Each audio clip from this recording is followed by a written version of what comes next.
Hey guys, so in this video I'm going to walk you through setting up your AffiloJetPack website and making it look great. So before we start, there's a few things I want to go over. The reason why you might be struggling with setting up your website if you've already started trying is that AffiloJetPack isn't a WordPress course. It isn't designed to teach you how to set up a website. It's designed to teach you how to set up affiliate marketing streams.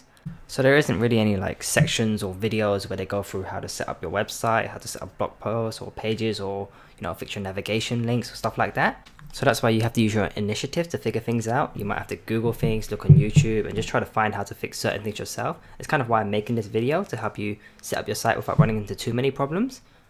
So another thing I want to talk about is why you should still have a decent looking website even if you're going to build a squeeze site.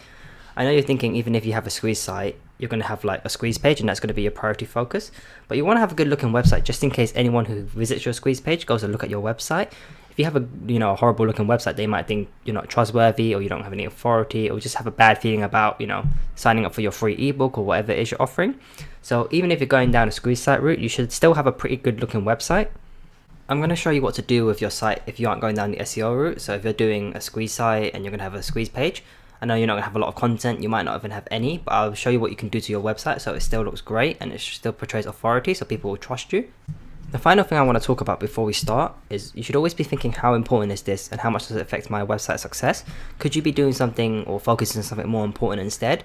What I mean by this is if you're trying to fix like something to do with your website and a blog post doesn't look how you want it to look, how important is that to your overall success? Is it very important or is it not that important? For example, if your website isn't working at all and it's not loading when you type it into the web browser, then of course that's crucial, because if no one can visit your website, you ain't going to get any traffic. But if it's something small that doesn't have such a big overall effect, then maybe it's something you shouldn't be focusing on that much and shouldn't be spending too much time on. Especially if you're building a squeeze site, then the way your website looks isn't as important as if you were building an SEO focused content site. So always be thinking, how important is this and should I be spending this much time on it, especially if you're getting frustrated. Now that we've covered those things, we're going to get into the guide and I'm going to show you how I set up my niche site and how you can set up yours. I'm going to walk you through step by step, so don't worry about anything. So let's get started and head over to the live screen. So here we are at the live screen. This is kind of what the website will look like as soon as it's been set up. I haven't really changed anything yet, so I'm going to walk you through step by step. You can see there isn't much on here, just some placeholder information, some categories. And if we scroll down, yeah, there's not much here at all. Okay, so now we're going to head over to step one. So step one is to change relevant settings like passwords, author names, and things like that. I'm going to show you how to do it on the live screen. So here we are at the dashboard of my site on the back end. What we're going to do is head over to users and then click your profile. And then we're going to make a few changes here. So you can type in the first name and last name. It doesn't have to be your real name. It depends on what persona you're using. You probably would have set this up previously when you were setting up the website. So I'm just going to type in some information. And the nickname is the one you're going to see up here. So I normally change that to the persona. And then this is what you want to be displayed publicly as. So when you post a blog post, it's going to say who wrote it. I don't like leaving it as admin because it kind of shows there's no person behind it. So I put the same persona. You have your email and other stuff. And then you can change your password if you want. If you want to change it to something you can remember a bit easier. And then you update profile.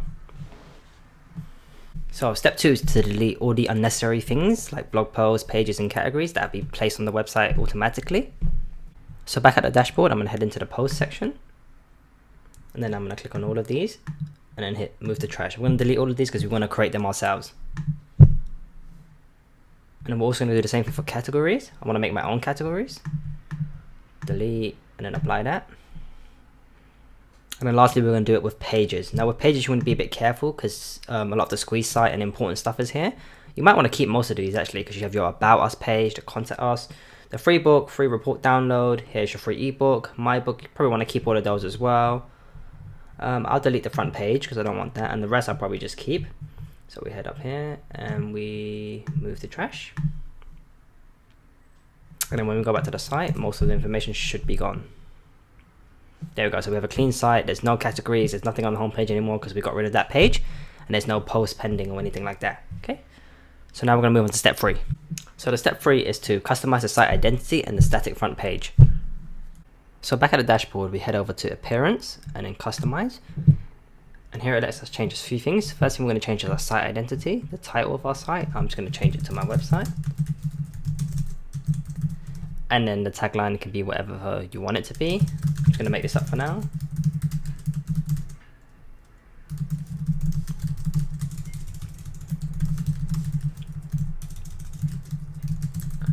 and then you can go back. Then the other thing I look at is the static front page option. From here you can choose between whether or not your front page, this one here, shows your latest post for your blog post, or a static front page. For now I'm going to keep it as latest post. You can choose whatever you want. I prefer latest post. And we're going to hit save and publish. So step number 4 is for us to add some placeholder information. The reason we do this is so we can see what our site is going to look like when we customize it. The placeholder information is just things like blog posts, categories, and images, and things that aren't really like important at the moment. It's just we put anything on there and we'll change it later. It's not real content. It's just to hold the place for now, so we can see what things look like when we make customizations. So back at the live screen, the first thing we're going to add for placeholder information is some blog posts. So we head over to the post section and hit add new. Remember that this is just placeholder information, so what you type, it doesn't really matter, just make something up. So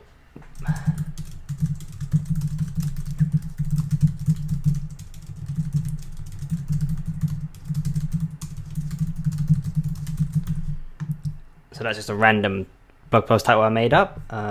Normally I add a featured image as well, and I'll show you what that does in a minute. I've already uploaded some, but you can upload anything. And then what I do for the placeholder text, so I type in lorem ipsum into Google, hit the first link, and it's going to help me generate some placeholder text so I don't have to type anything. Normally I get about 5, maybe 10 paragraphs, not 5, 10, that's a bit too much. Generate that. And then I just copy and paste this here. And you can put it into different categories and things like that, but for now I'm just going to hit publish. And then if we go back to here, to our homepage, and hit refresh, you have that here now. And when you click on it, that's where the featured image goes. It's not looking that great right now, but that's customizations you can make later. It looks different for different themes as well, so I wouldn't worry about it right now. And then what you want to do is just repeat that a few times so you have a few blog posts so you can see what it's going to look like. So here I am in the middle of adding another blog post for placeholder information. I've just once again made up a title, but some fake placeholder text. It's another featured image as well. What I'm going to do in the corner here is add some categories. You can also do that with the category section, but I'm just going to do it at the same time. Remember, this is placeholder text, so you can always change this. This is just used to show you what it's going to look like when you're customizing your site. So I'm just going to write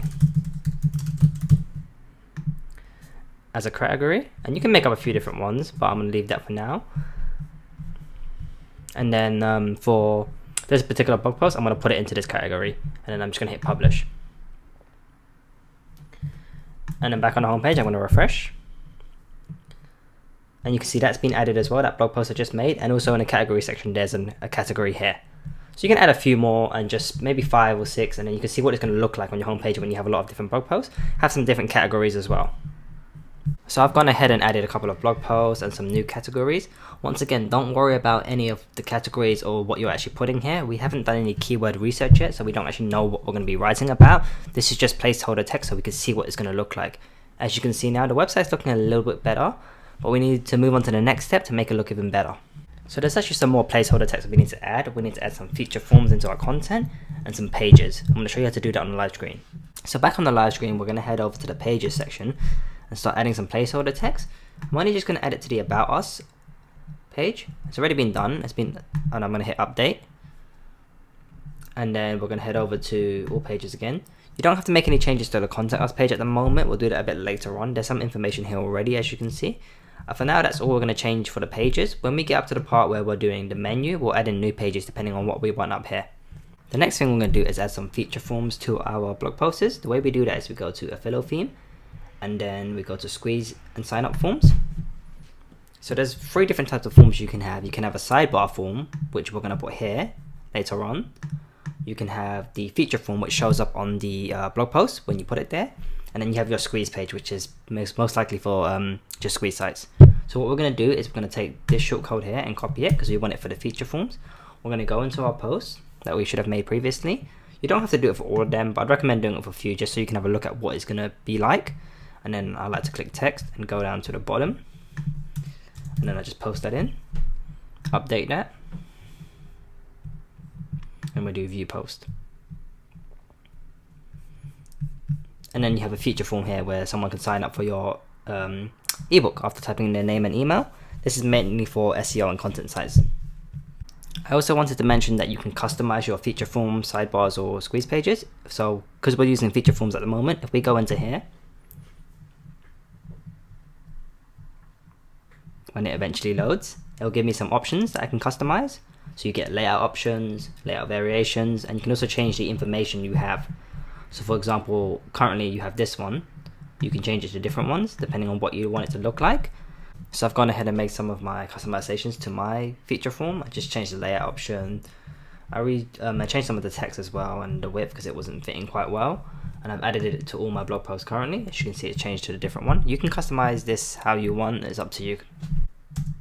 So now we're going to move on to step 5, which is customizing the menu and adding any relevant pages like blogs, free ebooks, or anything you want. Okay, so now we're going to look at the menu, which for this particular theme is up here. At the moment, there's only a home page. If we head over to the dashboard and then we go to appearance and menus, it will show up here.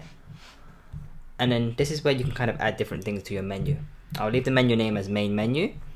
And here you can add pages. You can also add posts or custom links or categories. It's up to you. I normally just mess around with this and have what I like. So I'm just going to do a few quick edits here.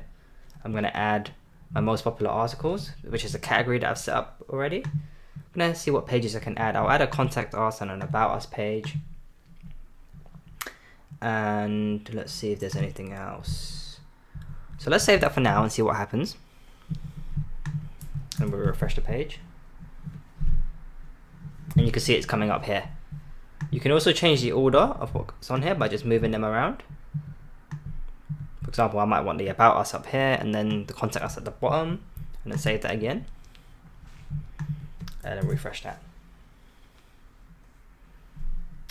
Another thing I like to add is a free ebook. So the way we do that is we go to the Affilo theme, squeeze page and sign up form.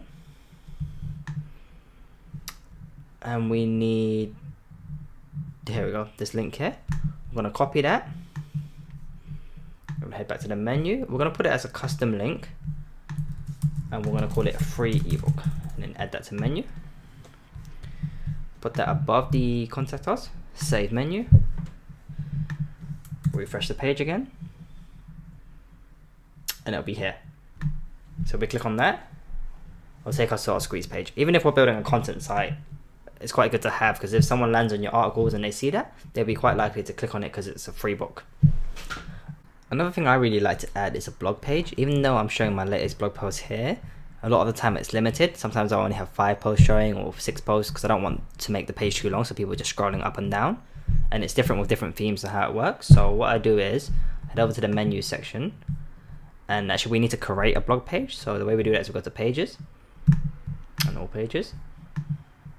We need to add a new page.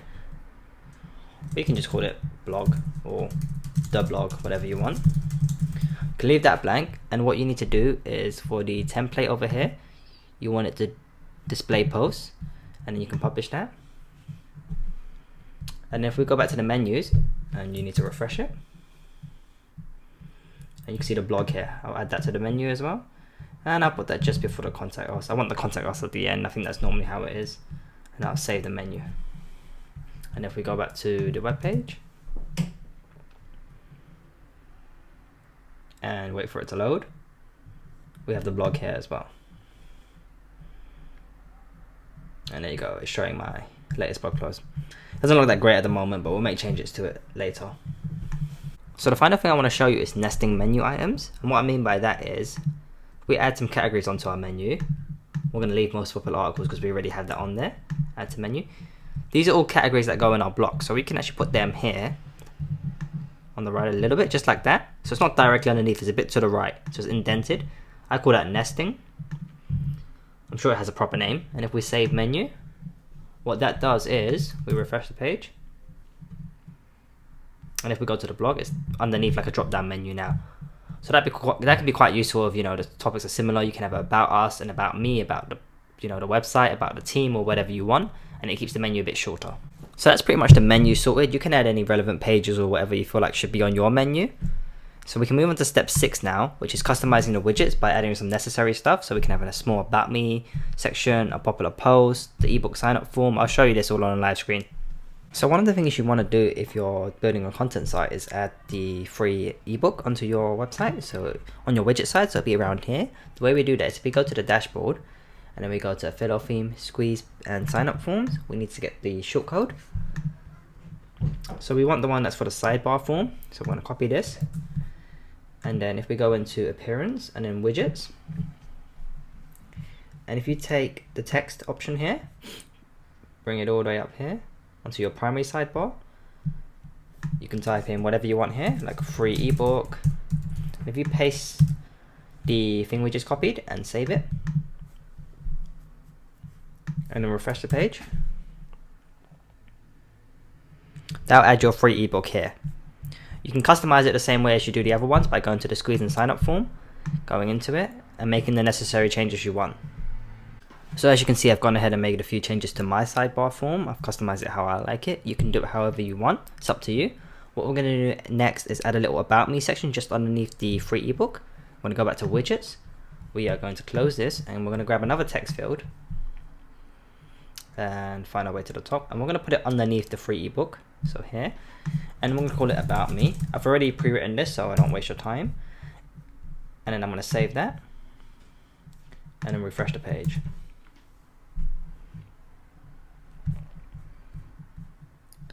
So I like to space this out a little bit, and the way I do that is by using a HTML tag. Just put a space there. Just by using this BR, it actually puts a line break, and then maybe another one here and another one here. Let's see what that looks like now.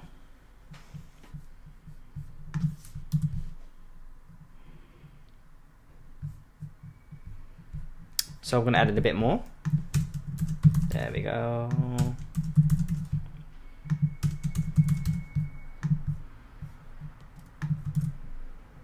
So that should space it out a bit more appropriately. Yes. And what we're going to do next is add this find out about me to a link so that it links back to the about us page. So I'm going to grab this hyperlink here. And then I'm going to type a bit of code.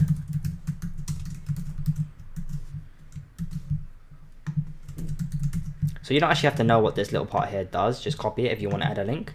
And then obviously put your own URL and what you want to write here. We hit save, and refresh that again. So just like that, we have a mini about me section. And then if a person clicks onto this section, this link here, it will take us to the about us page. So let's head back to the widget section. I've pretty much added all I want to add at the moment. There's a few different things here you can look at. There's a calendar, you can add your categories, which we already have on here, and some pages if you want to list your pages. For now, I'm just going to add recent posts as well, just to pad it out a little bit, just before the categories. And I'm just going to type recent posts, and it's going to show 5. And maybe I'll show the post date. See what that looks like. Yeah, I can live with that for now. It looks okay. I mean, the recent posts will look a lot better if this was just like one page full of content and it wasn't showing all the recent posts already.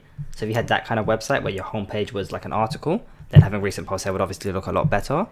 But that's pretty much all I'm going to do for the widget side at the moment. Later on in the video, I'm going to install some plugins that will let me customize this a little bit and make it look better. But for now, that's step 6 taken care of, and we can move on to step 7.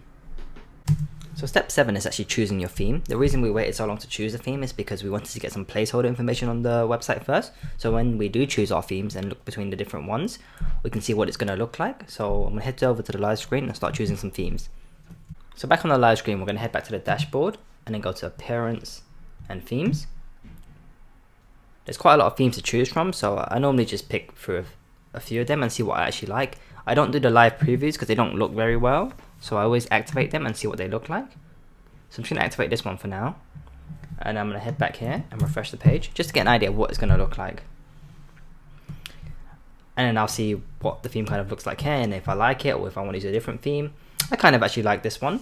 Obviously I will change the header later on. But what I would suggest now is go through the different themes and see what looks good for you, and then choose your theme and then move on from there.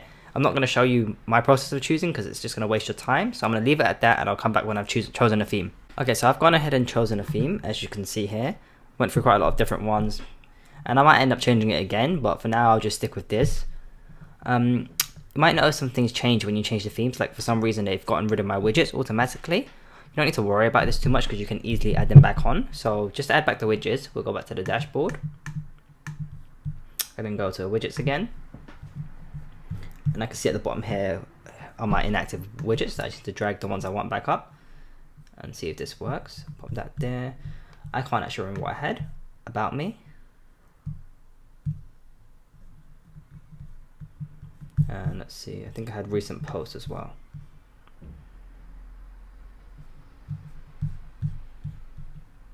Put that there. And then if we refresh this. So that's fixed that.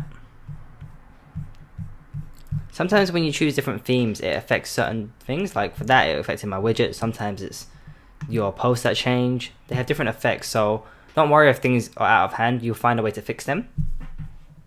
One thing I forgot to mention about choosing themes is if you go to Affilo theme and then design and appearance, you can get some customization options. So if you go lower and you pick some of the themes, they give you color variations, as you can see here, or like different header designs. So this is probably a better place to look than just going to appearance and then themes. But have a look around, pick a theme you like, and then if you run into any issues like I did with the widgets, see if you can figure out how to fix it. Shouldn't be too difficult. But yeah, pick a theme you like and then move on to the next step. So step number 8 is customizing your header style or banner and making it look great. This is different for different themes, so depending on the theme you choose, it might be a different process. So back at the live screen, if you head over to Affilo theme and then go to header style, just in case you didn't know, the header is this section here. So at the moment it just says the website name. And then you can launch the header creator, which takes forever to load. Or not. And then you can make a header using the different options. Personally, I don't actually use this because I don't think it looks that great. I normally just outsource my header on Fiverr or something like that. And then what I do is I just upload it here and make sure the width is correct. And then just save the settings. So for now, I'm actually just going to leave it like this. If you do want to do your own, I'd suggest just launching the header creator and playing around with it. So step number 9 is just have a quick introduction into footers. I'm going to head over to the live screen and show you. So here we are back on the live screen. If I scroll to the bottom, you can see the footer section is actually this part here. You actually customize this the same way as you do the widget sidebar here. So if you go back to the dashboard, go back to appearance and then widgets, you'll see the footers here. And they're quite straightforward. So if you click footer 1, recent posts is actually this part, and then that's obviously going to be footer 2 and then footer 3. So you can put whatever you want here. I don't actually like footers on this particular theme, so I'm going to try remove them and see what it looks like. I'm going to delete that. Delete that one as well. And then delete that one. And we'll see what it looks like when I refresh the page. Okay, so I was hoping it'd get rid of this box altogether, but it doesn't look like it's done that. So I will figure out what I want to put there and come back in a bit. So I actually figured out how to remove the footer altogether. I don't recommend doing that because it requires playing around with the code, and unless you have experience programming, it's probably better not to fiddle with that in case you mess things up. So for this step, all you need to do is customize your footer and make any necessary changes you want to, like you did with the widget sidebar here, and then you can move on to the next step. So step number 10 is an introduction to customization of fonts, colors, post settings, and things like that. I'm going to head over to the live screen and show you what I mean. So back on the live screen, we're going to head back to the dashboard, and then we're going to go to Affilo theme, and then we're going to go to design and appearance again. And then here you can see a few options. You can change your navigation settings. If there's anything you want to change, what you want to call, which menu you want to use, for example, how the depth should be, the position of things, and if you have a secondary navigation, for example. But what we're going to look at is colors and fonts as well.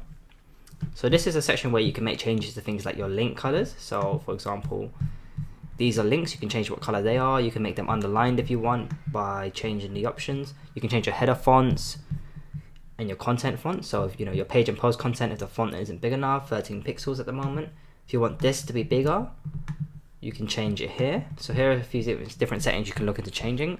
And there's also the post settings. So I'd have a look around here if there's anything you want to change with how things look as well. It's just worth mentioning. I'm not going to go through all of it because there's quite a lot here. So the next step is for us to install some plugins for functionality and design. Note that the more plugins you install, the slower your site will be. So you should really only install necessary plugins. And if you're going to go down the SEO route, you will need more plugins in the future. So don't go overboard and install as many as you can because it will slow your site down. Okay, so back on the dashboard, we're going to head into plugins and then add new. The first plugin we're going to install is called Contact Form 7. So we type it into this bar here, hit enter.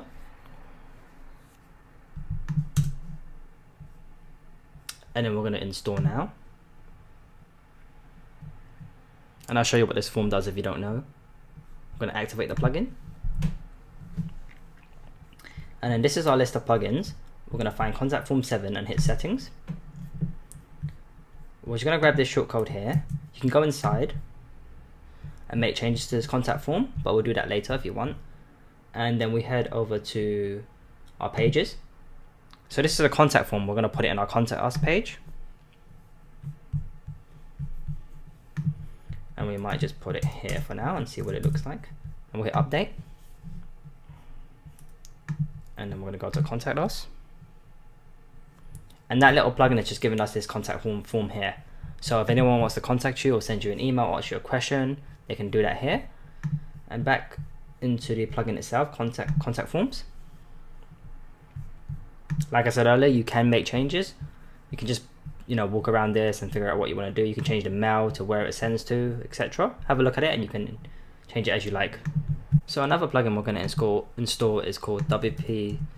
Oh, add new first. WP Social Sharing.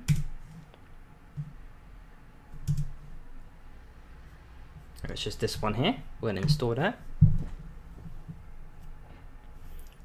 I mean, you only need to install these social sharing plugins if you are on Facebook and Twitter and things like that with your niche site. Otherwise, it's pointless. I'm going to activate that plugin. And then we're going to find it. There we go. WP Social Sharing. Settings. And then you can choose kind of which ones you want to use. If you have Facebook, Twitter, Google+, LinkedIn, I don't actually know what Zing is, Pinterest. And I want it to show after content. And then this is the text before the sharing buttons. So I'm just going to say, hey there you go. Enjoyed this post, feel free to share it. We're going to put it on top. And we're going to put it on post. So we're just going to save changes. Let's see what it looks like here. And it just displays this here. So once people have finished reading the post, they can share it on Facebook, Twitter, or Google+. You can customize how it looks by making some changes here. I'm just going to leave it like that for now. So another plugin I was going to show you was an ultimate social media one, but for some reason I can't find it. So what I'm going to do is go to add new, and I'll show you a different one. Does the same thing, it just doesn't look as good. I'm going to do floating social media. And this one, we're going to install it. And then we're going to activate the plugin. And we have it just here. We're going to go to this part here, floating social media settings, and hit float this one. And this basically lets you add some social media icons.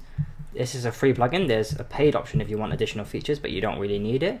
So what we're going to do is you can choose the kind of theme design you want. I'm just going to stick to the first one for now. You can change the size of the icons. I'm going to keep them at 48. And then you can type in your Twitter username, your Facebook profile, your Google+ profile, and so on, depending on which ones you actually use. And then here I click this as manual only, and then I take this code here, copy that, and what I want to do with this is just make sure I hit save first, and then we go to appearance, widgets, about me, and we paste it here, which I've already done, and then we click save. Now when we go to the website to check it out, I've added some social media icons right at the About Me section. So that's a pretty cool plugin. You can add these in other places as well. All you need to do is paste that little code here, and you'll have social media icons wherever you want them to be. The next step is actually just to double check everything and make sure it looks and works fine, and make sure nothing's broken. I'm not going to go through that because it's literally just clicking on pages, making sure things look okay, the plugins work. I'll leave you to do it yourself. If you do run into any problems, then just try and fix them or post in the comments, and I'll see if I can help you out. So that's actually the final step. Step 13 is actually now you just have a really good looking site. You can go ahead and make any changes and customizations you want to. By the time you see this video, this website will probably look a bit different. I would have made some changes, made it look a bit better. Probably would have got rid of the placeholder content as well. So that's pretty much it, guys. This is a pretty decent looking website. Just to show you another one I've built, so you can see that designs can be different. So this is another website I built. This is a design I had made for me for the banner. And yeah, it's a different looking website. It looks pretty good as well, just to show you that you can use different themes and still have pretty good looking websites. I mean, I know it's not the best looking website, but this is good enough for you to get started. So now that you have an awesome looking site, what's next? Well, you need to decide whether or not you're building a content site or a squeeze site. If you haven't already decided, then check out my video on content sites versus squeeze sites. I'll link it in the description. So what to do if you're building a content site? You want to do some keyword research so you know what articles to be writing about or what to be writing about for your articles. I'm going to make separate videos on these, so don't worry about that. You're going to do some content creation, so you want to find the keywords that you want to target and then write articles for those keywords. And then you want to replace all the placeholder information, so you know the blog posts you have and all of that. You don't want that content on there because it's not real content. Also make sure you edit the places like the about me and the contact us to make it all look good, and get rid of all the placeholder information. So on the other hand, if you're building a squeeze site, you might not have like content, or you might not want to create content. Personally, I'm going to have a few blog posts anyway, just so it looks like a good website with a bit of content. But I'm showing you what you can do if you don't want to have any content, or you don't want to do keyword research or writing, and you just want to focus on paid traffic. So let's head over to the live screen and I'll show you what you can do. Okay, so back on the live screen, if you're building a squeeze site, then there's some things you're going to want to get rid of. For example, you're not going to want the most popular articles here or the blog. You can delete that by going to the menu. You should already know how to do that.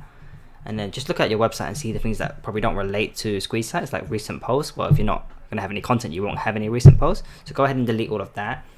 And what you can do for the home page, because you won't have like blog posts like these ones, you can delete all of these. And then if you go to the dashboard and you go to appearance and customize, what we're going to do is have a static home page by clicking here, and you can select which page you want. I've already built a custom page for this. You can do that by just going to pages and adding new and making it whatever you want. Mine's called Welcome to Get the Dream Guy. Then I'm going to save and publish that, and then go back here and refresh that. So instead of having a blog post, I'm just going to have one page with a bit of information about the website or what we do. And at the bottom, I'm going to have a link that says actually download our free ebook that reveals the secrets of how to make a man love you. And then when they click on that, I'll take them to my squeeze page. So that's what you can do if you're focused on paid traffic and building a squeeze site and you don't really want to create content. And then after you've done that, all you want to do is focus on customizing your squeeze site and your sign up funnels and making them as good as possible. And then you can look at driving traffic. I'm going to make videos on these as well, so don't worry about that. And that's pretty much it, guys. This is my step-by-step guide for helping you make your first website with AffiloJetPack. I hope it's going to help you make a really awesome website. If you have any questions, just let me know.